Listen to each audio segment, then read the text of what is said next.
In the late 60s, a popular television variety show, the Smothers Brothers Comedy Hour, sparked controversy as it pushed against the mainstream. The headliners, Tom and Dick Smothers, had started out playing folk music and wound up a memorable comedy duo. We'll share a few laughs with Tom Smothers, my special guest, next on I Remember.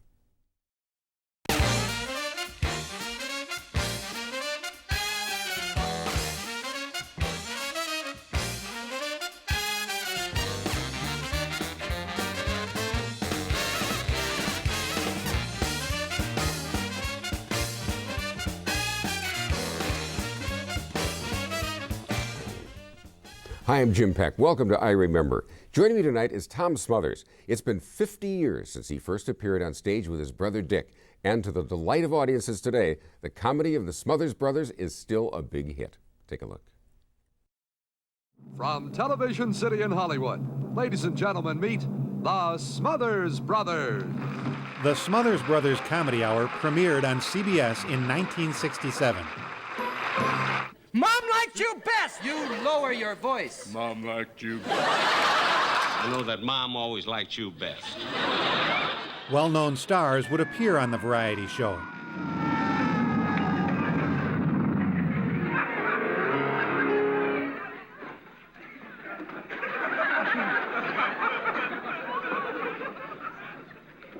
You know how fast you were playing?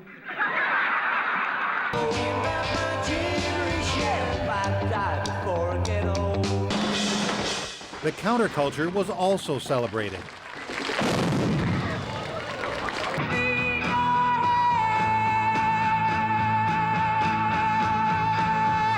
Staff writers included Mason Williams and a young Steve Martin. Dick was the straight man, playing to Tommy and his imaginative antics. Well, it's just that you can tell who's running the country by how much clothes people wear. Who's running the country? Yeah, but you can tell by how much clothes the people wear by who's running. What do you mean? Like some people can afford more clothes on and other people less clothes on? That's right, exactly. See, some people, the ordinary people, are the less-ons. See? Uh-huh. They're the less-ons. Well, who's running the country? The moron. Censors originally objected to a Pete Seeger performance. It was on the show in 1968 when cast member Pat Paulson first ran for president. If you ever get a war without blood and gore, boy, I'll be the first to go. But until then, Mr. McNamara. The show became edgy with its take on politics, racism, and the Vietnam War. The war in Vietnam keeps on a-raging. Blacks and whites still haven't worked it out. Pollution, guns, and poverty surround us. No wonder everybody's dropping out. But we're still here. Oh yeah, we're still here. We face the same old problem, but we're still... The Smothers Brothers were fired by CBS in April of 1969. In 1968, the show had won an Emmy for Outstanding Writing Achievement in Comedy Variety. Because the focus on him had become controversial, Tommy Smothers had excluded his own name from the writers' list. 40 years later, Steve Martin presented him with a commemorative Emmy marking his contribution. In 1959, the Smothers Brothers started performing together at the Purple Onion in San Francisco. It began with music and evolved into their comedy act. Over the years, the Smothers Brothers have released 13 albums. While the brothers continue their entertainment careers, Tom Smothers is also busy with his award-winning winery in California. Remick Ridge Vineyards was named in honor of their grandfather. In their act, Tom plays a guitar, but also makes an appearance as the Yo-Yo Man. Siblings often have issues with each other, and Tom admits they went through some couples counseling in the 90s. But today, they're still at it. Here, and we didn't. And the fly, fly, we didn't fly. I flew. What do you mean you flew? I'm a pilot. You're not a pilot. I'm 35 years. I'm instrument rated. No, you're not. That's not true. That is true. A lot of it's true.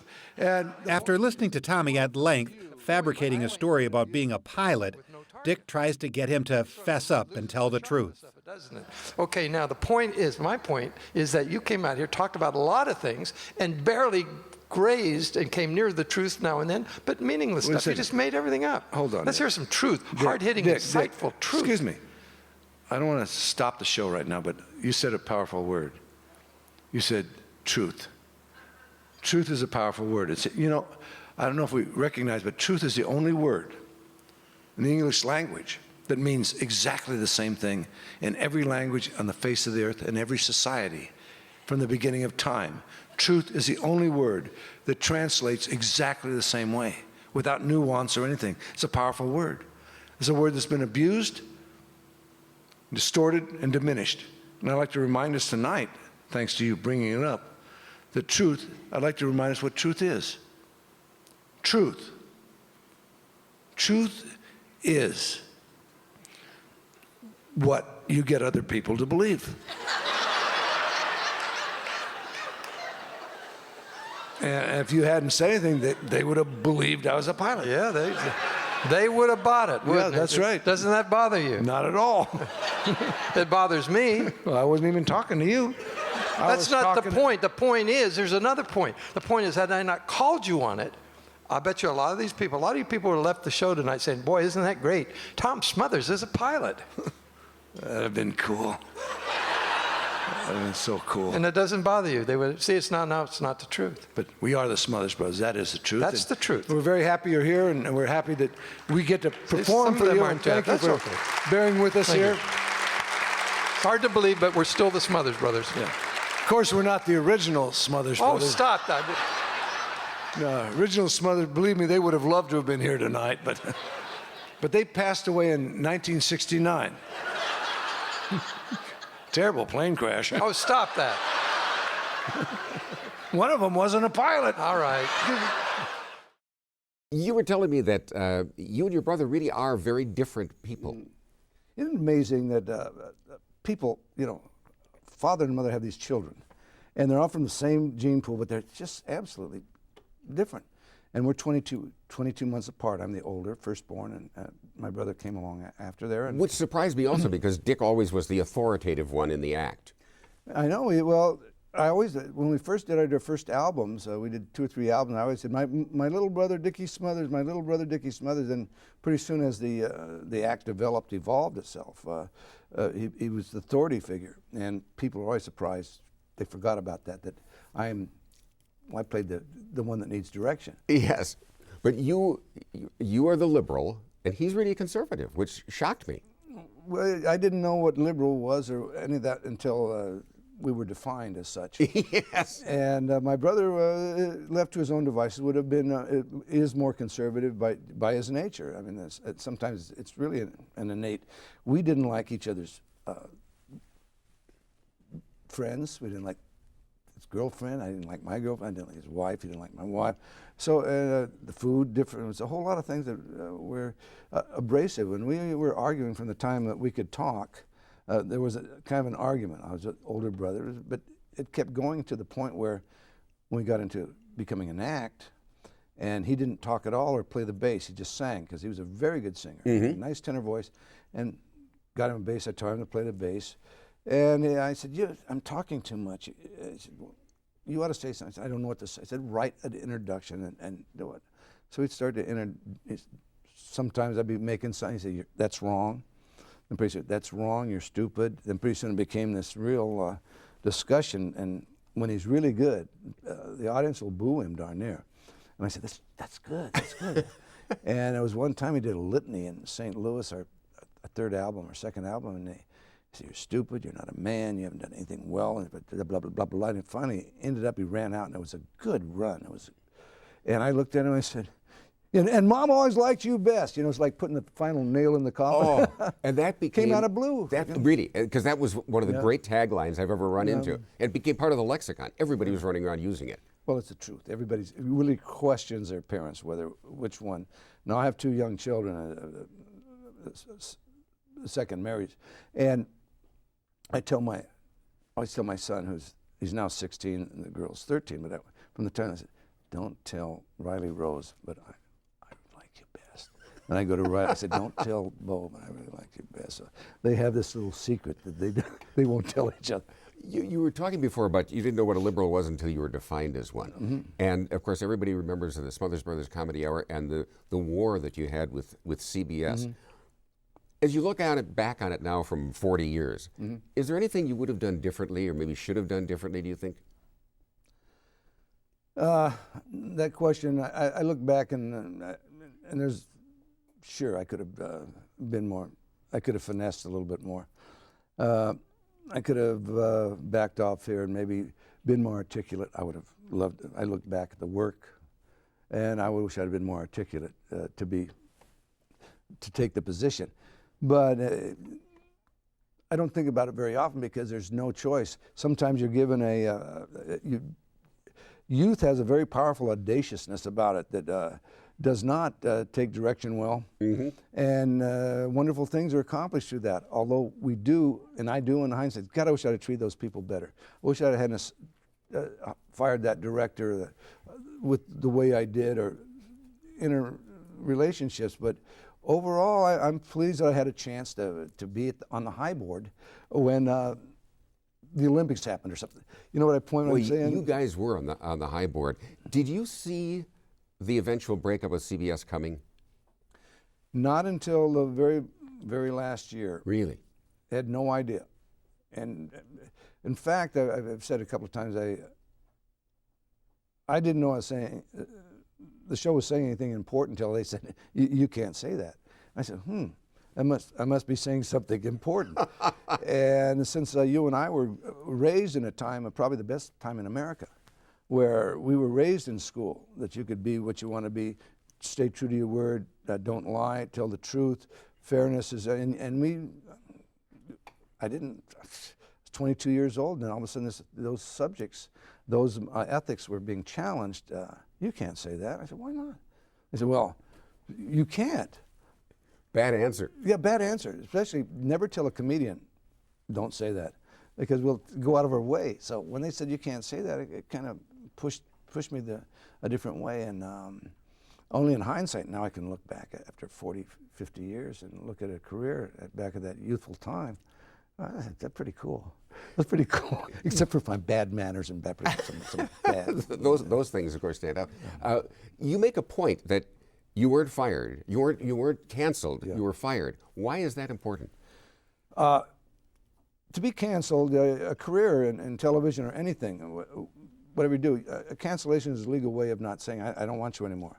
I didn't pick up your option, you can go somewhere else, like athletes or anything else.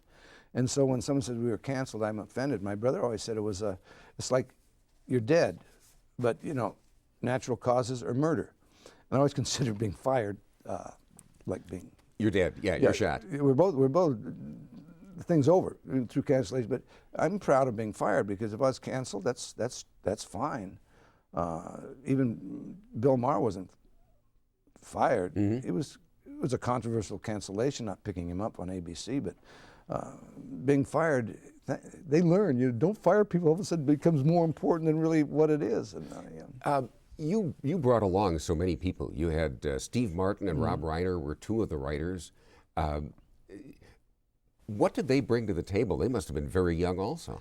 They were very young. And Bob Einstein, who's Albert Brooks's brother, he was 22.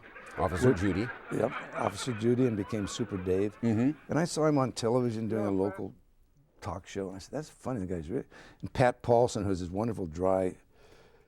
By the time, one of the greatest joys of having the television show is I had a creative control position. I could, if I liked someone, I said, I want him on the show. No, I'm not going to argue with you.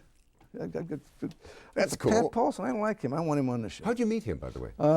Funny story. I was working at San Francisco, Dickie and I, and we've been working only about 6 months, a year in the show business, and this guy came down in a suit and he said, after the show, he said, I saw your show and I just want to say that you got to put some more comedy into it. I said, really? He said, yeah. Otherwise, it's pretty good, just more comedy. He came in 3 times.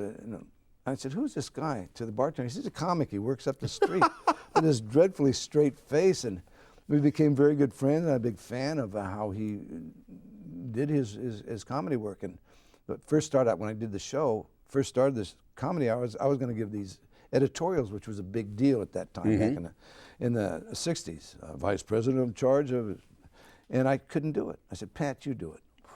Perfect. And he became an icon in political satire. What was his gift?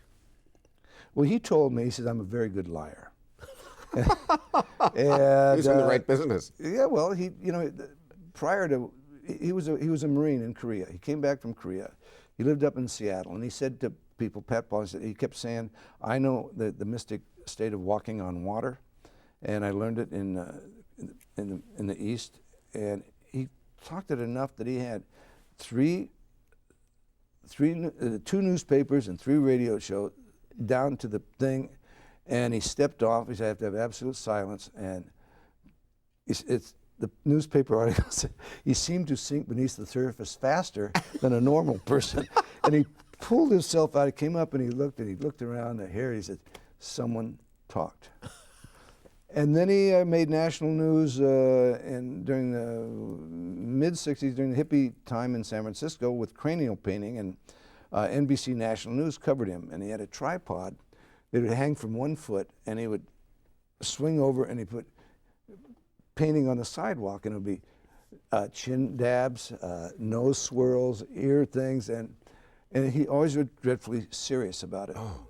That you went with it, and when he did the policy, he kept denying, I'm not running for public office, and he just would not break, and it was as close to Buster Keaton as you could get. With Absolutely.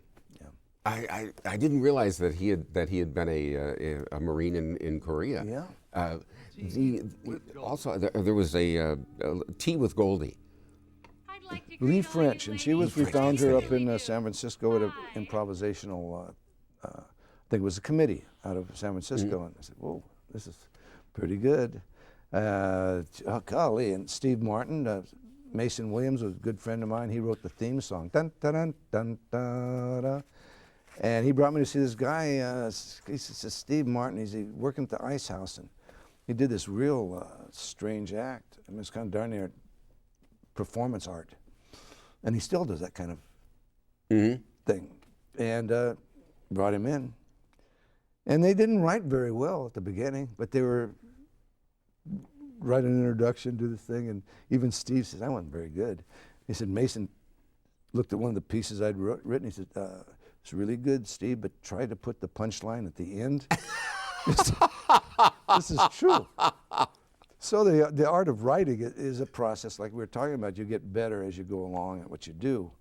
And well, it's hard to write for somebody else. You know, I might be able to write something for me, but write to you, I've got to know your cadence. I've got to know your patterns. Well, the biggest problem we had was writers writing for us would do an impression. And so their impression, he said, "Oh, Tommy, you're acting like tomfoolery. That do this stuff." I said, "Just give me the bullet point, and I'll wind my way through it." Because part of the style that happened for us was I was major dyslexic. I didn't know until I was 31 that I developed a persona as a youngster. Moved from school to school, like 4 different schools. Seriously? Seriously, and I didn't know what that was, but I just knew that Dick and Jane, Run Spot Run, I couldn't do it. And we used to pass papers back. Mine was always wrong. And each school, I said, well, they're going to find out, so I'll help them along. And I'll be ahead of the curve. And I developed this kind of a character. And at the height of our career, a man and woman were doing this book. I never knew it came out, interviewing comedians. And I said I couldn't, I was always the dumbest, the last one to pick in the spelling bee. And she reached over and she had a 8x10 paper. She handed it to me. She said, look at me through this. And I went, oh, she knows I'm right-handed. She's watching me. I'm looking through the left eye, all the indications of dyslexia. And I said, what's dyslexia? And I said, well, it's a learning and cognizant, a short circuit kind of thing that hits people in different ways. Well, it hit me in certain ways that it was kind of neat because looking for a word, I couldn't find it. And it wasn't stuttering, it was search. And the reading, I couldn't, cue cards, I couldn't read the cue cards very well, and I can memorize, hard to memorize. Dickie was always finished with this. He didn't memorize, let's go rehearse. So all those things, and here I am, 51st year in our career, and it was a blessing in disguise. Painful, and to find out that I had something that I just wasn't stupid, that there was So there was a time when you thought you were stupid. Oh yeah, and I said, gosh, stupid, but everybody's doing what I tell them to. Everybody's lining up behind there, and I said, I like this idea, like that. I said, and I told my mom, I said, you know, I met 3 doctors, and I met a lawyer, and they talking to me, and they're paying attention. I couldn't figure that. I said, why would they do that? And I just found out late in life. I said, it's a double-edged sword. You know? It gave you that persona gave you the ability to say things to people that other people couldn't. I remember seeing you, I think it was on The Tonight Show, and Betty Davis, yes, thank you, was on, and everyone was just kowtowing to her, because here's this huge star, and she didn't do television, and you looked at her and said, what? I said, Miss Davis, I just want to tell you that you were the queen of movies. I'm such a fan, and you always are wonderful, and you're beautiful, and you're just, do you mess around? I thought she was going to go into cardiac arrest. It was a great run. She was a lovely lady. She did our show like several times after that. We had Lana Turner, Betty Davis, Greer Garson. These are names that you and I would know, and maybe some of your PBS viewers would I hope they do, recognize. yes, because those are huge stars. Well, my son, I have a picture of Laurel and Hardy and little headshots of them. And I said to my kids, I said, you know who that is? They said, no. No? What do you think they are? He said, well, they look like they could be comics. I said, that's right. Now I have to get some early Laurel and Hardy to see, because they withstand the test of time. Good comedy withstands the test of time always. And now here's a peek at the music and comedy of the Smothers Brothers. And now, ladies and gentlemen, welcome to the stage, Mother Smothers' favorite son. And the other one. Ladies and gentlemen, the Smothers Brothers.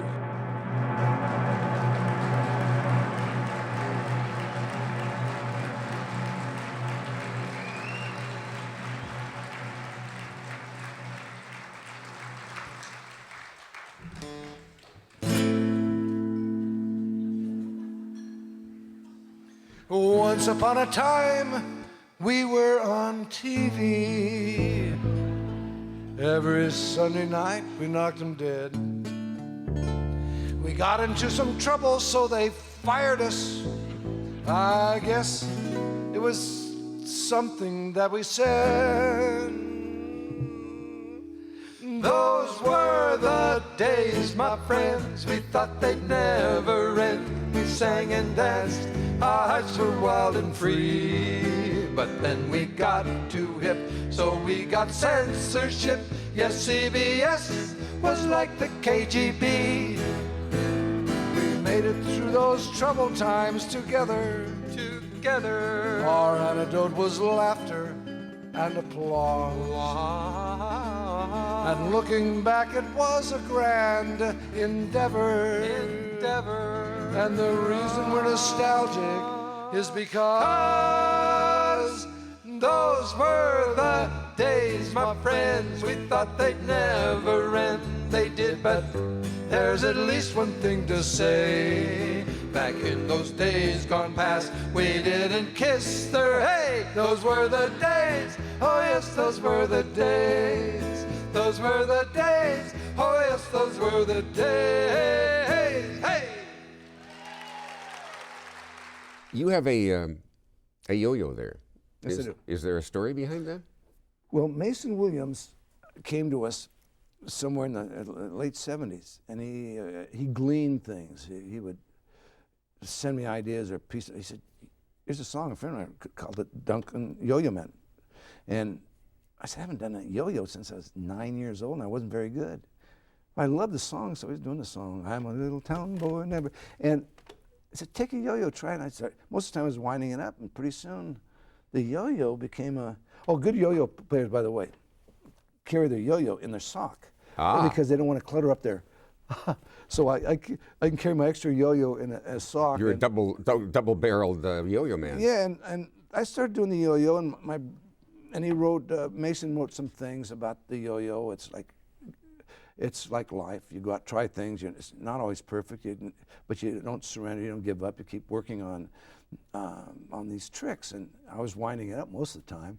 And pretty soon these yo-yo guys going, "I show you a trick, I'll show you a trick." And the yo-yo was moribund at the time. No one was doing yo-yos in the 70s. You couldn't even buy them. You couldn't find them.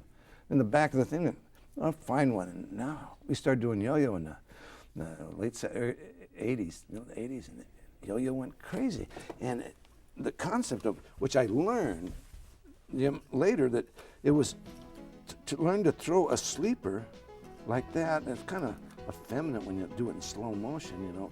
But if you can get some speed in it, you do 90% of the yo-yo tricks. Good grief. See, I could never do those. Well, you didn't try. You got to keep. If you don't do it the first time, a lot of times, I can't do it. I can't do it. And here's this one took a long time, and this is called Eiffel Tower, and it was kind of a a cool trick. And that thing is still spinning, by the way, folks. It has to. Yeah. One time it didn't get all the way back up, and Dickie's going, well, not bad for a man his age. And that music, and then we put in some music. If that music will go, I don't know if they have that music. Do we hear the music? Yeah. And we do it on our act, and it's the music, and where's I start, and it comes in tempo, you know, and brain twister. Oh my.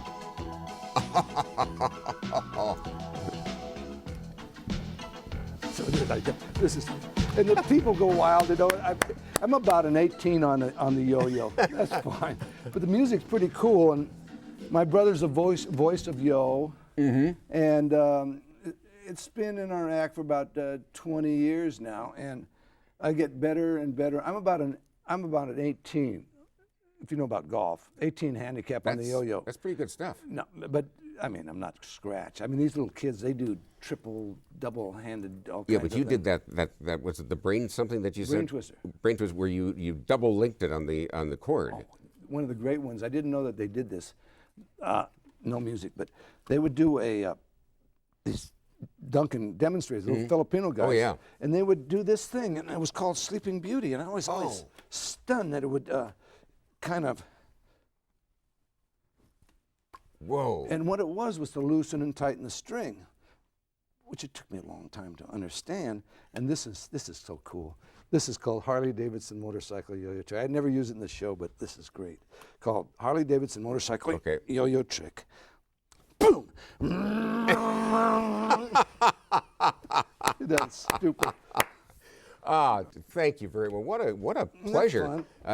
We're not done, are we? We are. I know. No, what about the things I was going to talk about? We'll get to them next time. Okay, it'll be next time because. But thank you very much, Tom Smothers. Thank you for being with us. I hope we'll see you next time as we continue to remember Tom. Thank you. Well, thank you.